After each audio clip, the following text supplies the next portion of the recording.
बिस्मिल्लाहिर्रहमानिर्रहीम। अस्सलाम वालेकुम नाज़रीन, मैं हूं फ़याज़ महमूद और आप देख रहे हैं फ़याज़ महमूद यूट्यूब चैनल। नाज़रीन, आपको याद होगा अब से कुछ दिन कबल विहाड़ी में एक बड़ा ही अफसोसनाक वाक़या पेश आया था, जिसमें एक बस होस्टेस को दरिंदगी का निशाना बना दिया गया।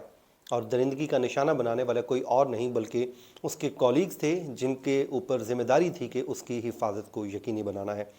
बिल्कुल आप दुरुस्त समझे, किसी भी घर पे या किसी भी स्टैंड पे, बस स्टैंड पे या बस के अंदर एक गार्ड रखा जाता है, जिसका मकसद ही यही होता है कि आपने इस बस के अंदर जितने भी मुसाफिर हैं या इस बस का जो अमला है उसकी हिफाजत को यकीनी बनाना है।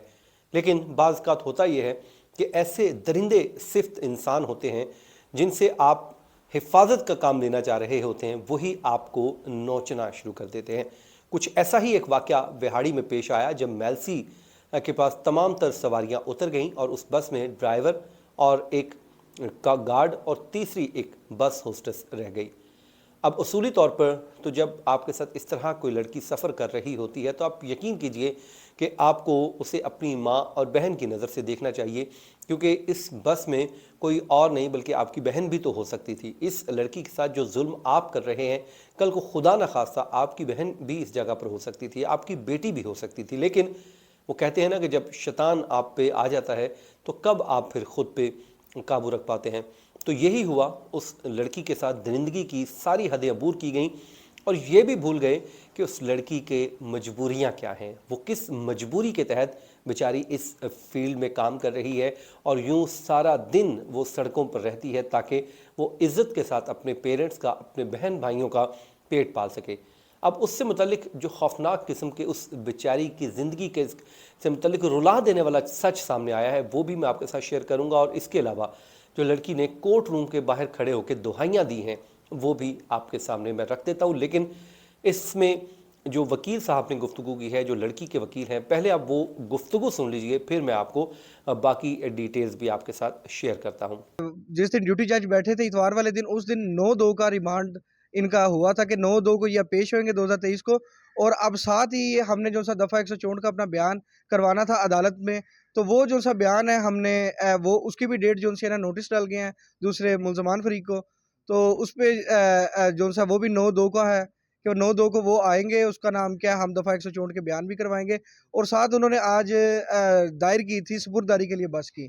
तो हमने अदालत में रेज़ किया कि अभी उसके अंदर जो कैमरे लगे हुए थे, वो कैमरों की भी अभी हमें रिकॉर्डिंग चाहिए। और मज़ीद क्योंकि माल मुकदमा ही मेन वो जौन-सा है वो बस है, बस में ही वक़ूआ हुआ है और एक मूवेबल प्रॉपर्टी है, तो अगर उसको ही छोड़ दिया जाएगा तो फिर हमारा केस तकरीबन ख़त्म हो जाएगा। तो उस पे अदालत ने आज उनका जौन-सा है आज उन्होंने जौन-सा सपुर्ददारी थी उसको उन्होंने रिजेक्ट कर दिया है। तो अब 9/2 को उसका नाम क्या है, हमारी दफ़ा 164 का भी है और साथ रिमांड भी है। अच्छा, बच्ची की क्या अदालत में जो बड़ा इश्तिहारे वाले हैं, इन्होंने उसका नाम क्या है सपुर्ददारी दायर की थी, जो आज उनकी कैंसिल हो गई है। तो साथ ही बच्ची के बारे में जो 18 साल के बारे में बताया गया था, बच्ची 18 साल की नहीं है, बच्ची माइनर है, 18 साल से कम है। तो ये भी आगे देखा जाएगा। और जो सा नोटिस डाल दिया है, हम दफ़ा 164 के बयान करवाने आए थे यहाँ पे, उस पे अदालत ने 9 तारीख का नोटिस कर दिया है। 9/2 को उसका नाम क्या, उनका रिमांड भी है और साथ नोटिस भी है उसी अदालत के अंदर। तो साथ जो सा है अभी तक कोई भी, मेरी एक मोरली उसका नाम क्या है, हुकूमत से भी अपील है कि अभी तक हुकूमत का कोई भी नुमाइंदा इनके पास नहीं आया।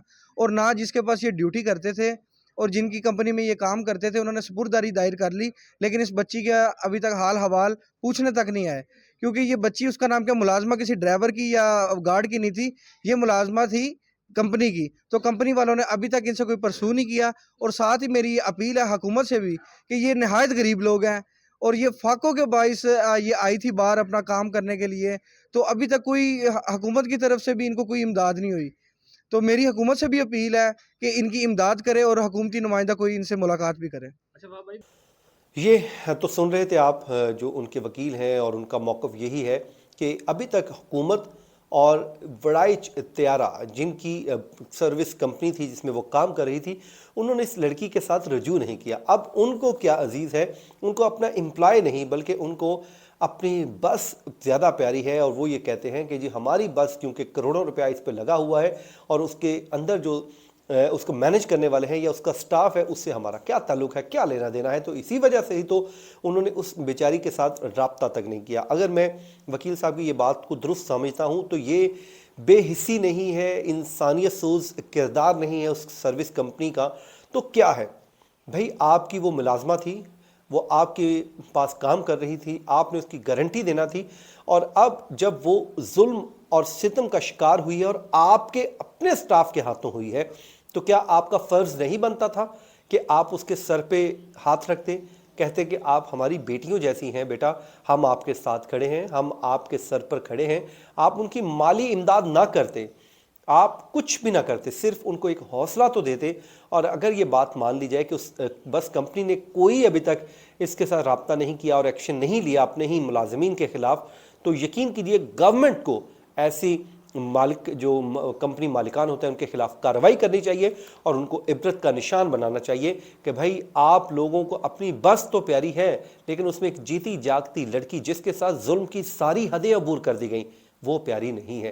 तो अब वो लड़की क्या कहती है वो आप स्टोरी सुन लीजिए। वो दुख भरी कहानी है जो अपने सामने हमारे सामने रख रही है। वो कहते हैं ना कि वो क्या कहती है, उसका यही कहना है कि देखें इस वक्त मुझे विक्टिम जो है वो सबसे ज़्यादा इम्पॉर्टेंट है।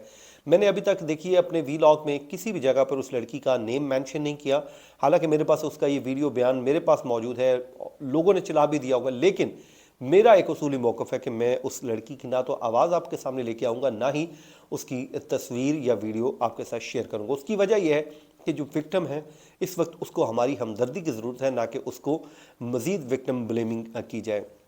तो सबसे पहले उस मुतासरा लड़की ने ये कहा है कि मैं वड़ाइच बस की हॉस्टेस हूँ, मेरी इंचार्ज आलिया को गिरफ़्तार नहीं किया गया, मेरा सबसे मुतालबा है कि उसको गिरफ़्तार किया जाए। वो कहती है कि उसने ही मेरे इनकार के बावजूद मेरी ड्यूटी लगाई थी और मैंने मना भी किया था। वो कहती है कि जो मेरे ऊपर गुज़र रही है वो वही मेरे माँ बाप पर गुज़र रही है, और उसने ये भी कहा कि मैं नहीं चाहती कि किसी का माँ बाप भी इससे गुज़रे जिसके साथ आज मैं गुज़र रही हूँ, और वो कहती है कि मैं नहीं चाहती कि किसी के साथ भी ऐसा जुल्म हो जो मेरे साथ हुआ है। उसने कहा कि मेरा मुतालबा है आईजी पंजाब से कि मुझे इंसाफ लेकर दिया जाए। मैं बहुत गरीब हूँ और गरीब घर की बच्ची हूँ, और उसने कहा कि इन्होंने मुझ पर बहुत जुल्म किया है। नाज़रीन, ये है वो उसका रुला देने वाला सच कि उसका कसूर इतना है कि वो गरीब है। काश कि वो गरीब ना होती तो अब तक पाकिस्तान का कानून, पाकिस्तान की हुकूमत, पाकिस्तान की रियासत, पाकिस्तान के इदारे, पाकिस्तान की पुलिस इन दरिंदों को कच्चा नोच चुकी होती। लेकिन इसका सच ये है कि वो गरीब है, वो बेचारी गुर्बत के हाथों तंग है, इस वजह से उसको इंसाफ के लिए मुतालबा करना पड़ रहा है। अब मुतालबा क्यों करना पड़ रहा है? ये सिस्टम की कमज़ोरी है। होना तो यही चाहिए कि भाई जब आप लोग इस तरह का जुल्म होता है तो उसको रियासत उसके साथ खड़ी हो जाए, रियासत उसके कंधे से कंधा मिलाकर पास आ जाए और ये कहे कि तुम अकेले नहीं हो, रियासत साथ खड़ी है, तुम्हें इंसाफ लेकर देंगे। उसको यूं दर बदर ठोकरें ना खाना पड़े, उसको यूं इंसाफ की भीख ना मांगना पड़े, ये उसका बुनियादी हक है और इंसाफ उसको इस रियासत को देना होगा, तभी ये जो शहरी हैं अपने आप को इस मुल्क में महफूज समझेंगे। अब इसके अलावा इस केस में जो चीज़ें सामने आई हैं वो पेशरफ ये सामने आई है कि एक तो बच्ची 18 साल की नहीं है, जो उसकी उम्र बताई गई 18 साल, ये माइनर है, इसका भी अब उन लड़कों को, उन लोगों को, उन दरिंदों को हिसाब देना होगा। उसके अलावा जो मुल्ज़िमान इसमें अरेस्ट किए गए हैं, जिसमें एक ड्राइवर है और एक गार्ड है, इनका डीएनए भी करवा लिया गया है और जिस्मानी रिमांड कल 9 तारीख को मुकम्मल हो जाएगा। और रिमांड मुकम्मल होने के बाद जो ये भी बताया जा रहा है कि 164 की स्टेटमेंट लड़की की ले ली जाएगी, जिसमें वो मजिस्ट्रेट के रूबरू पेश होगी और अपना बयान पूरा उस पर कलमबंद करवा देगी कि मेरे साथ ये जुल्म हुआ है। पुलिस के सामने जो 161 की स्टेटमेंट होती है उसकी कोई वैल्यू नहीं होती, अलबत्ता इसकी जो वैल्यू होगी। और मैं ये समझता हूँ कि अभी तक जो गाड़ी की स्पुर्दारी नहीं की, ज़बरदस्त काम किया, जो कैमरे रिकवर करने हैं वो भी किया जाए ताकि इन दरिंदों को सख्त से सख्त सज़ा दी जाए। नाज़रीन, ये था आज का हमारा वीलॉग। अपनी दुआओं में याद रखिए। मुझे दीजिए इजाज़त। अल्लाह ने के बान।